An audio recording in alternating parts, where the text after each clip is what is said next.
So welcome to all the devotees who joined us for the 18 days, 18 chapter program. So today's chapter is going to be chapter 6, which is an interesting chapter. It is titled Dhyana Yoga. But before we go to chapter 6, let's do a quick recap of chapter 5. So chapter 5 is all about making choices in our journey through life. So whatever actions we undertake and whatever habits that we cultivate, it's going to shape our character. And of course, our character determines our destiny. There is a wonderful quote that I really, really like, which brings this truth in a very impactful way. And the quote is as follows: "We are not human beings on a spiritual journey, but rather we are spiritual beings on a human journey." So I'll repeat that again. We are not human beings on a spiritual journey, but rather we are spiritual beings on a human journey.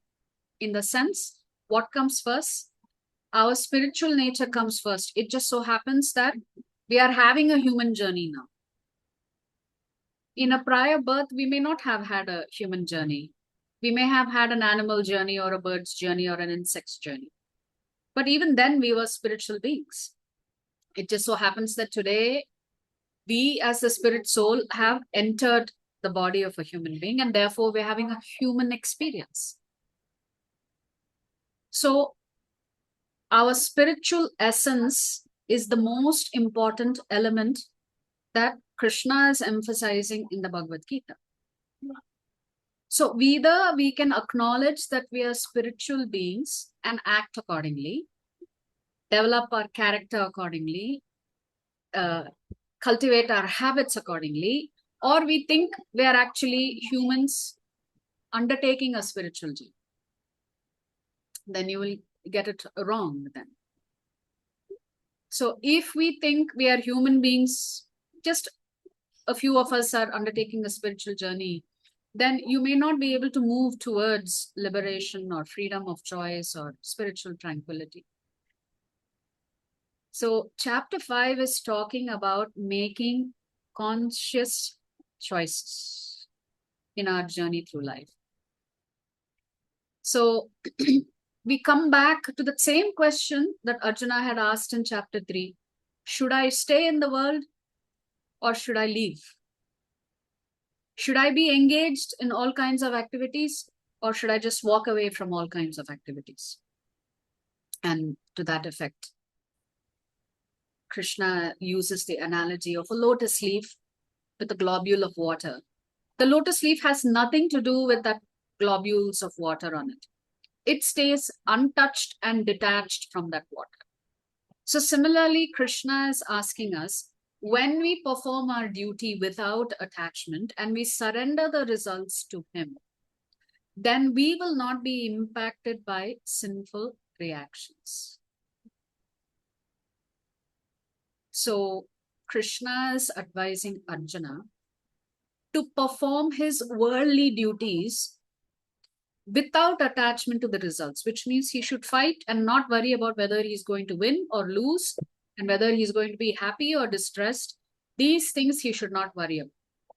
He should be focused on his duty and not worry about the outcome. Similarly, Krishna is telling you and me that throughout our life, we should focus on our duties and responsibilities and not worry about the outcome. So sometimes we do our duties and responsibilities, we don't get the right outcome and we get frustrated. We think, why should I serve? Why should I sacrifice? The other person is not reciprocating. The other person is not responsible. Why should I be the only one who's responsible? Krishna is saying, don't worry about other people. You worry about yourself. You have to do and fulfill your dharma. But Krishna is saying you should do both. You should do your worldly duties and you should also do your spiritual duties. You need not say, my spiritual duty I don't have time for because my worldly duty is keeping me so busy. No, you must make time for your spiritual duty. And then your worldly duties will fall into place. So if you do not perform one or both of these dharmas, it is going to lead to an unhappy existence for us. Right? So how do you know what is your dharma? One is you can analyze yourself. What kind of person are you? First, figure out who you are. Or ask others who know you well how they actually read you, how they evaluate you. Are you quiet? Are you talkative? I mean, are you strong or are you emotional?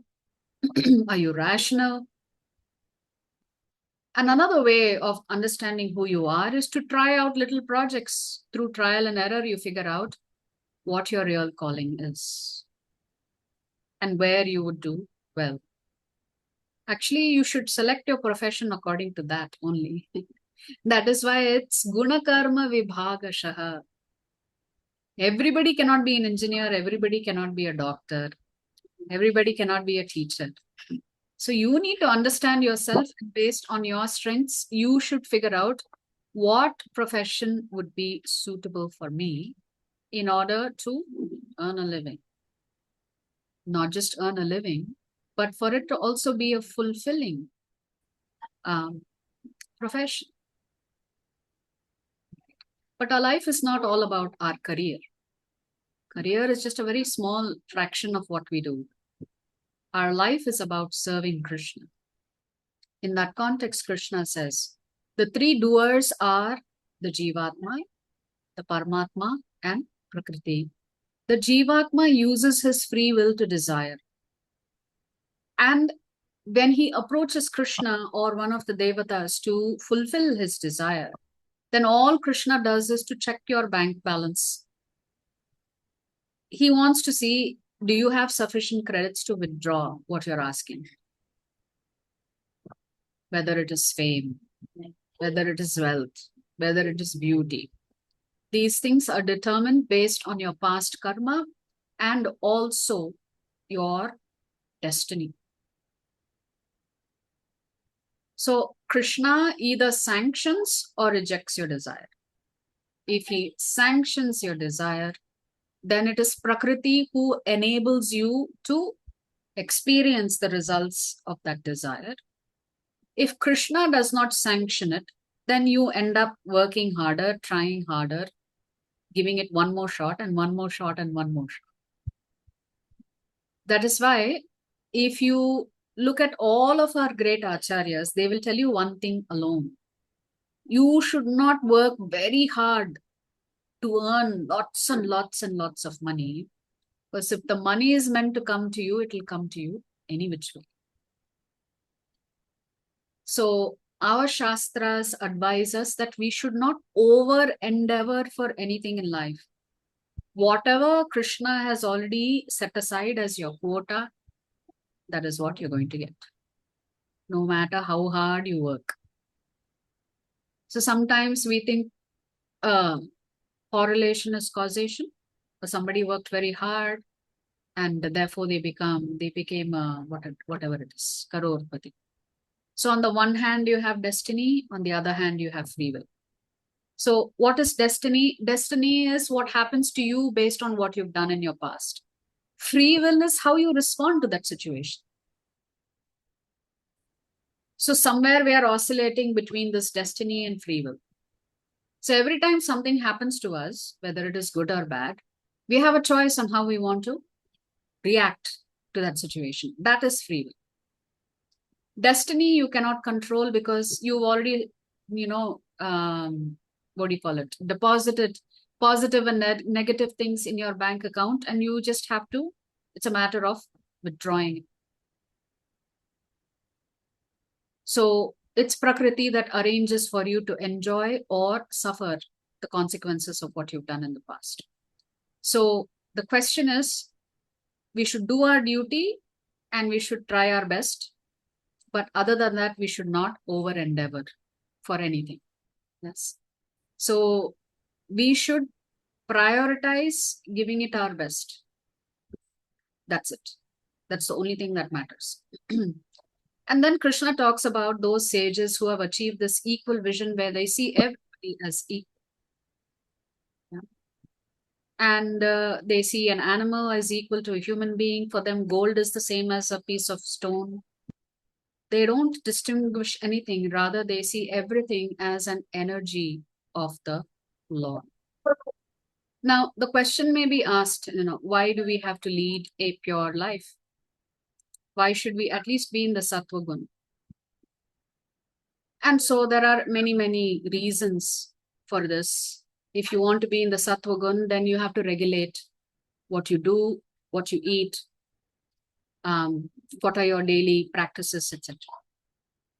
So this is the essence of the 5th chapter, and we ended with the peace formula. In the peace formula, the Lord emphasizes that He is the supreme enjoyer of all of our sacrifices and our austerities, that He is the controller of the entire universe and all of the devatas, and He is indeed our good friend and well-wisher. And therefore, this is the ideal peace formula.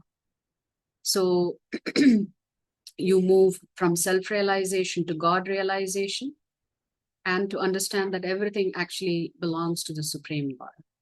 So the question that we asked you yesterday was, is the Gita teaching us to be our best or try our best? And the answer is to try our best, because we can never be our best because we don't know what is best. Your best is somebody else's average, right? So Krishna only wants you to try your best. So He's not looking for your perfection. Okay, with that, we'll come to the 6th chapter. Give me 1 second. I have somebody waiting to see me. I will be right back.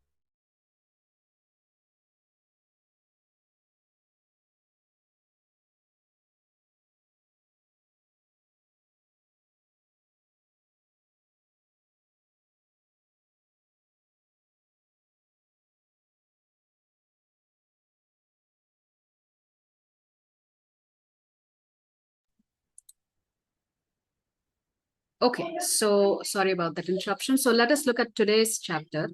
So the single word summary for chapter 5 was the peace formula. If you've understood that you are spirit soul, you understand what your job responsibilities are, and you've acquired the knowledge to do your job nicely, then the end result is peace. So that brings us to the 6th chapter, which is called Dhyana Yoga. And it begins with a fundamental question. Is your mind your friend, or is your mind your enemy? And we come to the topic of Ashtanga Yoga from shlokas 10 to 36. And then Arjuna will ask a question. Krishna, you're talking about Ashtanga Yoga. It seems like very difficult to do. So any spiritual practitioner, whether they are practicing Jnana Yoga or Dhyana Yoga, or they are practicing some great austerities, but they don't succeed. Remember, we heard the story of Shaubari Rishi, who was meditating underwater, and then he got distracted, and he got sidetracked, and he had to start all over again. So that is Arjuna's question. What if you start something and you're not successful in this life? What will happen? So essentially, Arjuna's question is, what happens to that yogi who's not successful? Do they have to start all over again? Do they get some benefits? Do they get punished? What happens to them? And Krishna will give the answer based on the sadhana. And then he will also tell us who is the highest yogi. As I briefly discussed yesterday, Krishna is going to say the highest yogi is the bhakta. So the nature of the mind is that it is always making so many recommendations to you, good recommendations, bad recommendations. So your mind is like a chatterbox, it's always advising you, do this, don't do that, do this, don't do that. And many times it's the mind that causes so much distress for you because you're not able to make a decision. Because the mind has presented you with so many different options. So the first thing Krishna is going to say is we need to understand the nature of the mind.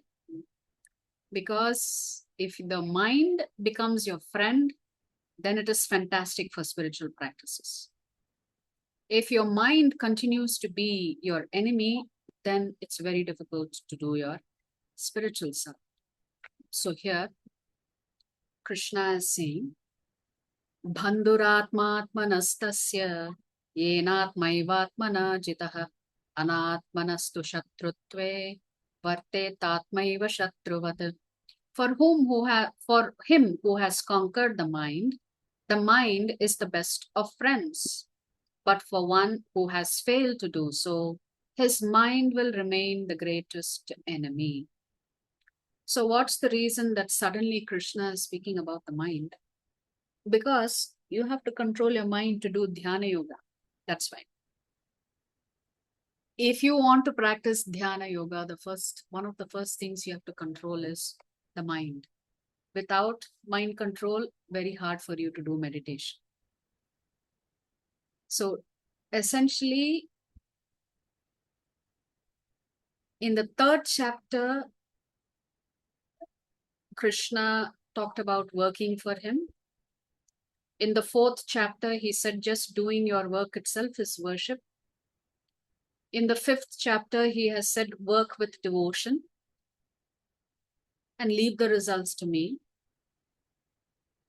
Now, in the 6th chapter, Krishna is going to present one more way in which you can reach him. So, in the Niti Shastra, there is a saying that the mind is like a monkey. Now, the typical behavior of a monkey is that it jumps from branch to branch, tree to tree, does not stay still. Now, the Niti Shastra says, imagine you have given some alcohol to the monkey. Then how would it behave? Probably even more atrociously. Now, imagine the monkey that has been given alcohol that is now bitten by a scorpio. How would it behave? Now, you have given alcohol to the monkey, it's bitten by a scorpio, and now the monkey has seen a ghost. So Niti Shastra is saying this is how the mind is. It's so undependable unless you've trained it properly. So to do akarma,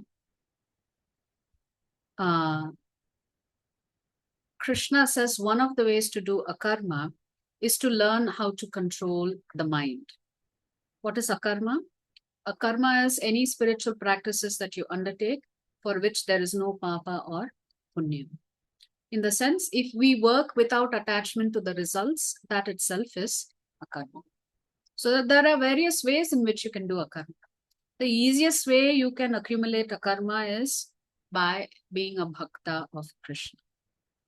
So to practice akarma, your mind, as it relates to dhyana yoga, becomes very, very important. So sometimes your mind is the friend, sometimes your mind is the enemy. So first Krishna is saying you understand the nature of the mind. Then you are ready to do this dhyana yoga. Now in this picture, if you see, if a chariot has 5 horses, the horses are controlled by those ropes. So the 5 horses would represent your 5 senses and the ropes would be your mind. But the problem with the mind is they are pulling you in so many different directions. And the ropes are being controlled by the driver, who's seen as the intelligence. And the passenger in the chariot is the Atma. So the Atma is feeling helpless. The intelligence, mind, and senses is taking me away from Krishna. I want to go towards Krishna, but nobody is cooperating. So this is the condition of how we experience the mind. Especially for people who have completely lost control of their mind, you can understand how difficult it is for them. So the word yuj means to connect. The reconnection of the Jivatma with Paramatma is actually called yoga. So yoga is not about breathing exercises or visiting the Himalayas or living in the forest.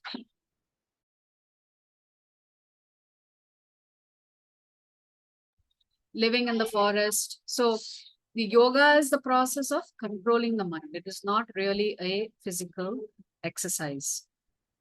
However, physical exercise is a part of it. It begins there, but this is not the be all and end all of yoga. So dhyana yoga has nothing to do with just the physical exercises alone. So if you look at Ashtanga yoga begins with yama and niyama. Yama is external disciplines. Niyama is internal disciplines. Only then, after you observe yam and niyam, only then you come to the stage of asana. Asana means posture, how you sit, right? And then, of course, a whole lot of other exercises that we do in asanas. Then you come to pranayam, which is breath control. After that, you come to the stage of withdrawing the senses, which means because the senses are all focused on the external world, and if you want to meditate on yourself and on Krishna, then you have to withdraw your senses and go internal. So this is what withdrawing of senses means. Then you begin the stage that is called dharana, concentration. And then you reach the stage called dhyana, which is you're absorbed in yourself. And finally, you reach the stage which is called samadhi, or union, or integration with the Lord. So these are the 8 stages of Ashtanga Yoga. These are 8 stages of Ashtanga Yoga. So imagine you have to go apply for some card, your PAN card or your Aadhaar card. And you are told you can expect to stand in queue for half an hour. And you stand in queue and you finish everything in half an hour. And you are very, very happy because it met your expectations. But at the same time, if you are asked to stand in queue for half an hour and somehow or the other that job took you 4 hours of being in the queue and taking care of things, you would be very frustrated.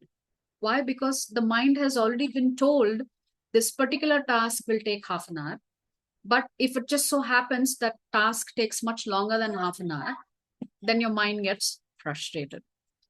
You become very unhappy. Now, you take yourself and put yourself in Tirupati Balaji. You know darshan will take 7 to 8 hours in Sarva Darshan queue. So your mind has understood that it's going to take minimum 8 to 10 hours to take darshan, like a 2-second darshan of the Lord. So you're perfectly okay with that. So similarly, if I tell you, there are 17 of us here. So if I tell 16 of you, tomorrow, you please all wake up, come to my class at 5 o'clock tomorrow morning. Not many of you will come because your mind has not gotten used to the idea of waking up early and coming for class that early in the morning.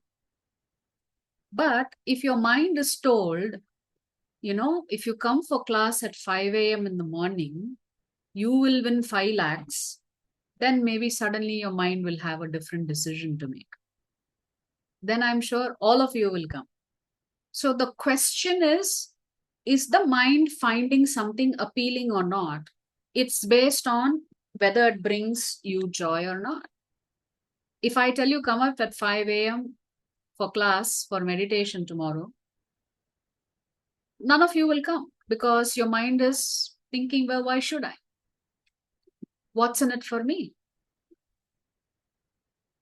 Why should I struggle to do that? But I have so many other activities. I do so many other things at 5 a.m. in the morning. That is, if you wake up at 5, you may be thinking, I have to completely rearrange my life to go and attend Mataji's class. Why should I do that? So the mind immediately tells you there's no benefit for you coming at 5 o'clock in the morning. But the minute you add some monetary gain to this, then your mind is going to tell you, hey, you better go because at least you'll get something out of it. And there is a monetary benefit to it. So in this way, the mind is constantly opposing you and pushing you in the wrong direction. You want to go in the right direction, your mind opposes. You don't want to go in the wrong direction, your mind pushes you in that direction. Therefore, Krishna is saying here, only a trained mind can be your friend. So we have to be very, very careful, because our entire quality of life depends on the status of our mind. How peaceful, calm, patient, determined, enthusiastic we are, irrespective of what is happening in our life. So now Krishna is going to begin to speak about the actual process of how do you do Ashtanga Yoga. So here Krishna says, Samam kaya shiro grivam dharayannachalam sthirah sampreksha nasikagram swam dishaschanavalokayan prashantatma vigatabhihi brahmachari vrate sthitah manas samyamyamatchittah yukta asita matparah. Here Krishna is telling Arjuna, do all of this. First of all, you should hold, your body should be sitting straight, neck, head erect in a straight line. And then Krishna is saying, then you have to stare steadily at the tip of the nose. Then, with an unagitated, subdued mind, devoid of fear, completely free from sex life, one should meditate upon me within the heart and make me the ultimate goal of life. So Krishna is saying the goal of Dhyana Yoga is Krishna. The goal of Dhyana Yoga is to achieve Paramatma realization. That's the goal of doing Ashtanga Yoga. So, and you begin this by external disciplines, then internal disciplines. Your internal disciplines are things like purity, self-discipline, contentment, studying the scriptures, surrendering to the Lord. Your external disciplines, yama, is like, being honest, not stealing, not thinking anything belongs to you, like that. So this begins with bodily postures, yam, niyam, then asana, and then pranayam. So Krishna will talk about this in a little bit of detail. We don't need to go into this in that much of a detail because we are not teaching you Ashtanga Yoga in these sessions. Our focus is on Bhakti Yoga. So here Krishna is saying, Yato yato nischalati manas chanchalam asthiram tatastato niyam yaitat atmanyeva vasham nayet. Krishna says, yes, when you're trying to do dharana, your mind will wander here and there. Even Krishna will begin by saying you should sit in a forest, it should be a holy place, the seat should be covered by deer skin, on top of that there should be a soft cloth, underneath the deer skin there should be some pusha grass. Like this, Krishna will give instructions in this chapter where you should practice Ashtanga Yoga, what all bad habits you should give up, how you should be practicing brahmacharya life. So many disciplines Krishna is saying before you do this Ashtanga Yoga. And in that process, as you're trying to concentrate the mind, Krishna is saying your mind will wander away from you. So he's advising Arjuna, from wherever the mind wanders due to its flickering and unsteady nature, one must certainly withdraw it and bring it back under the control of the self. So Krishna is acknowledging that the Jivatma's mind is not steady. And he's saying you should be conscious that your mind is wandering away and bring it back. Bring it back under the control of Atma. At that time, Arjuna protests.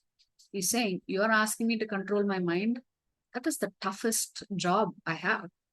So Arjuna is saying, oh Madhusudana, the system of yoga which you have summarized appears impractical and unendurable to me, for the mind is restless and unsteady.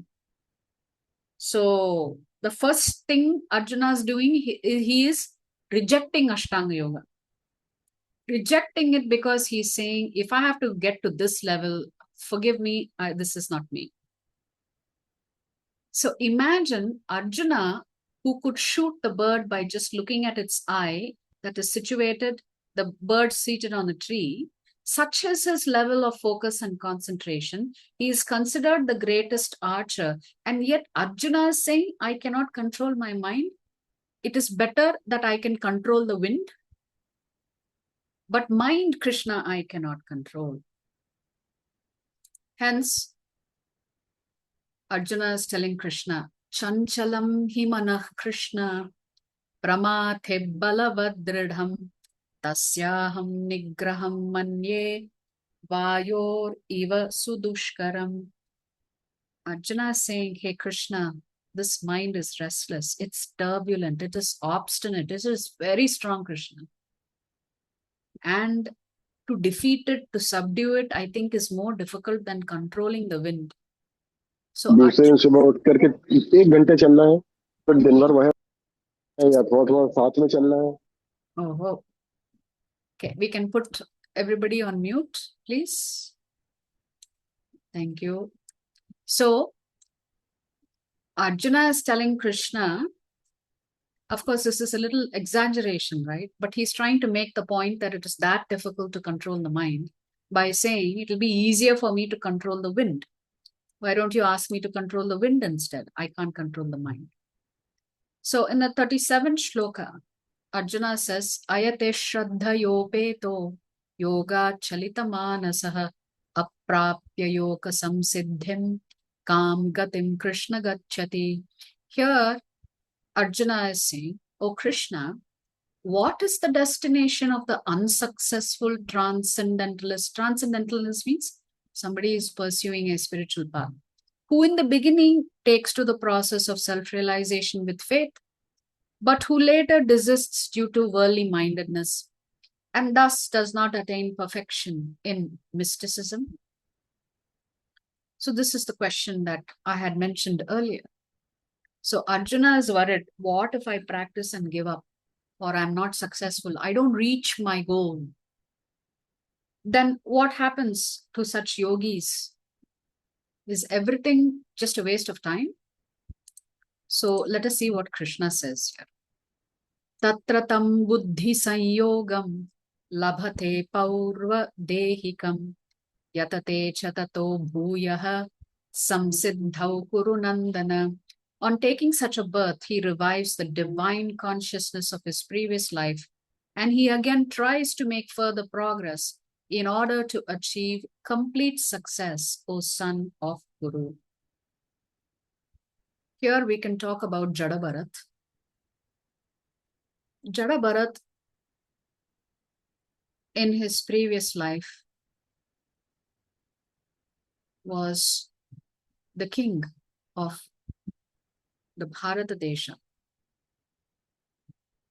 After ruling the kingdom very nicely, he hands over the responsibilities to his son, and he decides time has come for me to practice spirituality. To do that, let me go to the forests. And so Bharat Maharaj goes to the forest, and he's practicing his sadhana very nicely. One day, a tiger or a lion is chasing a pregnant deer, and the deer, out of sheer fear, has a premature birth. The deer dies, and so Bharat Maharaj thinks, now who will take care of the baby, the doe? So he picks up the little baby and he begins to take care of it. And as he's taking care of it, he becomes very affectionate towards this baby deer. He feeds it, he makes sure it is taking a bath, he worries about it. So slowly he forgets his sadhana. So much so, at the time that he dies, the only thought on his mind is, who will take care of my baby deer? Nobody is there in the forest. How can it survive without me? And therefore, since he was thinking about the deer at the time of death, he takes on the body of a deer in his next life. But Krishna is so kind, even though he started the process of practicing his sadhana, but he got distracted. Still, Krishna gave him credit. He didn't give him a human body. He gave him the body of a deer because that's what he was thinking about. But Krishna was so kind, he allowed Bharat Maharaj to become, in his next birth, a deer, but a deer in the ashram of the sages. He used to live in the ashram where the sages were. And Krishna also gave him remembrance that he was Bharat Maharaj in his previous life, but in this life he has occupied the body of a deer. So in his next birth, he comes as Jada Bharat. So Bharat Maharaj in his next birth becomes a deer. In the next birth, after giving up the body of the deer, because he's fortunate enough to be in the ashram of the sages, so he hears Harikatha. So in his next life, he comes back to human form and comes as Jada Bharat. Now, Jada means mad. Now, Bharat Maharaj is so worried that he will make the same mistake he did. And he's so afraid that he will take on another body and not finish what he started from a spiritual practice standpoint. He pretends to be deaf, dumb from birth so that nobody can disturb him, nobody can distract him from his path to achieving God realization. Until everybody thinks he's a madman. One day, King Rahugana is passing by a forest, and one of his palanquin carriers becomes disabled. And they want to find someone else who can carry the palanquin. And they find Jada Bharat in the forest. They ask him, okay, he's a very well-built man. Why don't you carry the palanquin and help us? So the only problem is the king is seated in the palanquin. Jada Bharat keeps jumping around here and there as they are transporting the king in that palanquin. And the king gets very angry. He says, what kind of nonsense is this? Why are you jumping here and there? Because it's making me very uncomfortable inside the palanquin. So Jada Bharat said, see, there are so many ants on the forest floor. How can I step on them? As I'm doing service to you, I don't want to kill these ants. So he was hopping left, hopping right, hopping left, hopping right. And the king thought, okay, so this is not an ordinary person. Why is everybody thinking that he is mad? He is actually making sense. So at that time, King Rahugana asks certain questions and he discovers that Jada Bharat is actually a self-realized soul. He's just acting like a madman so that people don't trouble him, so that he can stay focused on his sadhana and not get distracted and make the same mistake that he made in his previous life. So in this way, you can see how Krishna is saying, if you take to a path and if you're not successful, somehow or the other, I'll make some adjustments. So I will give you one more chance to continue. So essentially, Krishna is saying here, if you can come to this table. Yeah. It depends on how long you've been practicing. So let us say you, because the question Arjuna asked is, if a yogi is unsuccessful in whatever he's practicing, what happens to him? Now, Krishna is going to give a twofold answer. First, he will say, if this yogi has been practicing for a long time, it's not a short period, then automatically in his next birth, I will put him in a household where people are already practicing Krishna consciousness. So the baby will be born into a household where spirituality is being practiced. So the baby will just continue from where he left off. Okay. So what if you've practiced only for a short time? Then Krishna says, well, since you've practiced for too short a time, I will give you the credit. But how will I give you the credit? I will send that Jivatma into Swarga Loka, where the Jivatma can get a birth in a, if you go to Swarga Loka, there is no old age and disease in Swarga Loka. There's just birth and death. One day you're born, next minute, whatever, however long your life is, you just pass away. And also, when you go higher up into the upper planetary systems, you don't have a gross body, you just have a subtle body. So Krishna is saying after this person enjoys his credits in Svargaloka, then he will come and take birth in a devotee family or in an aristocratic family.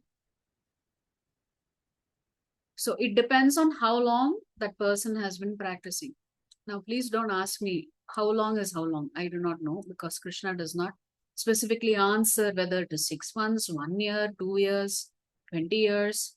What is a long time in Krishna's mind? I do not. What is the short time also? I do not. But this is what Krishna is telling Arjuna, because Arjuna asked that question. So now Krishna will conclude by comparing different yogis. So he will say, among all the yogis that I have described so far, the Dhyana yogi is the topmost. Below the Jnana yogi is the tapasvi, who does a lot of austerities. Below the tapasvi is a jnani. Below the jnani is the karma kandi, or the karma yogi. And therefore, Krishna, among these 4 categories, says that person practicing dhyana yoga is the highest. So the shloka is tapasvibhyo dhiko yogi jnanibhyo pimato dhikaha karmibhyascha dhiko yogi tasmat yogi bhavarjuna. A yogi is greater than the ascetic, greater than the empiricist, and greater than the fruitive worker. Therefore, O Arjuna, in all circumstances, be a yogi. So Krishna is comparing different yogis. Karma yogi, Jnana yogi, the ascetic, and a Dhyana yogi. Among these categories, he is saying someone practicing Dhyana yoga is higher than someone practicing Jnana yoga. But the conclusion comes in the next shloka. It's a very famous shloka meant to be memorized. Yoginam api sarvesham madgatenantaratmana shraddhavan bhajate yo mam same yuktatamo matah. And of all yogis, the one with great faith, who always abides in me, thinks of me within himself, and renders transcendental loving service to me, he is the most intimately united with me in yoga and is the highest of all. That is my opinion. So, after comparing different categories of yogis, Krishna is concluding this chapter by saying, but honestly, Arjuna, if you ask me my opinion, my bhakta is the highest yogi. Why? First of all, he has a relationship with me. And based on that relationship, what is my bhakta doing? He is serving me with so much love and affection in his heart. And because he is serving me with so much love and affection in his heart, he is the most intimately united with me in yoga. And therefore, Krishna is saying, because my bhakta has such an intimate relationship with me, I consider him to be the highest of all yogis. That means the bhakta is higher than someone practicing even dhyana yoga or ashtanga yoga. Why? Because Krishna values the intimacy of that relationship between Bhagavan and Bhakta. The Bhakta captures the Lord's heart by doing bhakti. And the Bhakta binds the Lord, so much so the Lord becomes indebted to the Bhakta. So in the spiritual world, what is happening, especially in Golok Vrindavan, because the Lord does not have any work to do. So he's busy serving his bhaktas and the bhaktas are busy serving the Lord. So each of them are trying to please each other all the time. And this is called love. Therefore, Krishna is saying, because love is the most intimate aspect of a relationship between two different entities, two different personalities, this loving relationship that my bhakta has for me, that he is ready to give up his own life for me. He's ready to give up all comforts just for me. Because he is so ready to sacrifice everything for my pleasure, I consider him to be the highest yogi, because he is the most selfless of all the yogis. The bhakta is worried about Krishna being happy. The bhakta does not worry about whether he is happy or not. And in this case, there is a beautiful pastime, and we will stop after this pastime. One day, Narada Muni was visiting Krishna in Dwaraka, and Krishna was suffering from a headache. And Narada was very worried. He was saying, "My dear Lord, I didn't know you had such a bad headache. Please tell me what I can do for you. Is there anything I can do for you?" And the Lord tells Narada Muni, "Can you go and get the dust from the feet of my devotees and come and apply it on my forehead?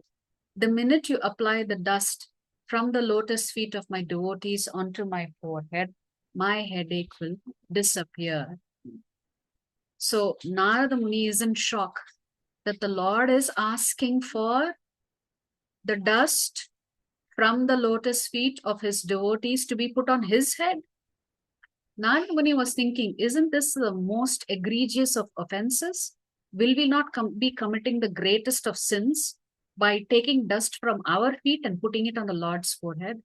So Narada Muni goes in search. So first he approaches Krishna's wives in Dwaraka, and he says, "See, the Lord has a headache. Please just give me some dust from your feet. We will apply it on the Lord's forehead and his headache will disappear." And the wives of Krishna say, "Absolutely not. He is our worshipable Lord. How can you ask us for even something as disastrous as taking dust from our feet?" So the wives of Krishna refuse. Then Narada Muni goes in search of other devotees, Balaram and Akrura and others. Everybody refuses. Finally, he reaches Vrindavan. When he reaches Vrindavan, he looks so worried. The gopis ask, "Why are you so worried, Narada Muni?" And Narada Muni says, "The Lord is suffering from an intense headache." And the gopis are immediately anxious. "Please tell us what we can do for the Lord. Anything at all we can do to get rid of his headache." At that time, Narada Muni said, "Yes, give me the dust from your lotus feet. I will take it to Krishna and put it on his forehead." Immediately, the gopis started scraping the dust off their feet, and they filled buckets and buckets and handed it over to Narada. And Narada Muni was shocked. He said, "Are you not worried that you will commit the greatest offense, that you will be sent to hell for doing something as disgusting and as offensive as this?" And the gopis said, "We don't care. We want to make sure Krishna is happy and that this headache is cured. Even if we go to hell, we don't care. We are worried about Krishna's well-being."